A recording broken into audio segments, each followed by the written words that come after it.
Olá pessoal, gravando um videozinho aí que eu estava com problema com esse carro aqui, um Fiesta Zetec Rocan 2006. Ele estava rajando, né? Andava com o carro uns 20 minutos e aí começava a rajar, né? Barulho no comando, aí eu não sabia se era comando ou se era corrente de comando. Era só andar uns 20 minutos e já começava, na troca de marcha, aí ia subir uma ladeirinha, qualquer coisa, e o carro não andava. Eu não sabia o que era. Aí fui no mecânico e ele falou: troca de combustível. Que combustível você está usando? Eu falei: estou usando gasolina, né?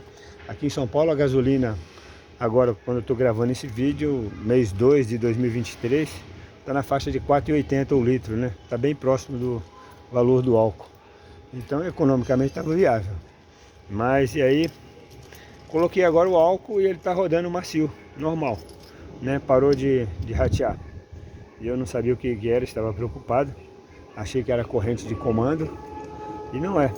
Então tá bom, mas é isso mesmo, porque o pistão do carro a álcool é diferente, né? Eu já tive carro a álcool 86 e o pistão é diferente do carro a gasolina, o comando, o cabeçote também é diferente.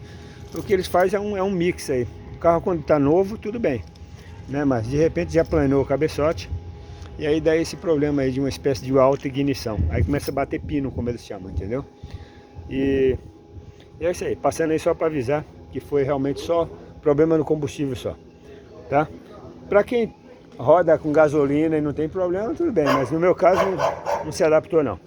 É isso aí, tá explicado então. Abraço a todos.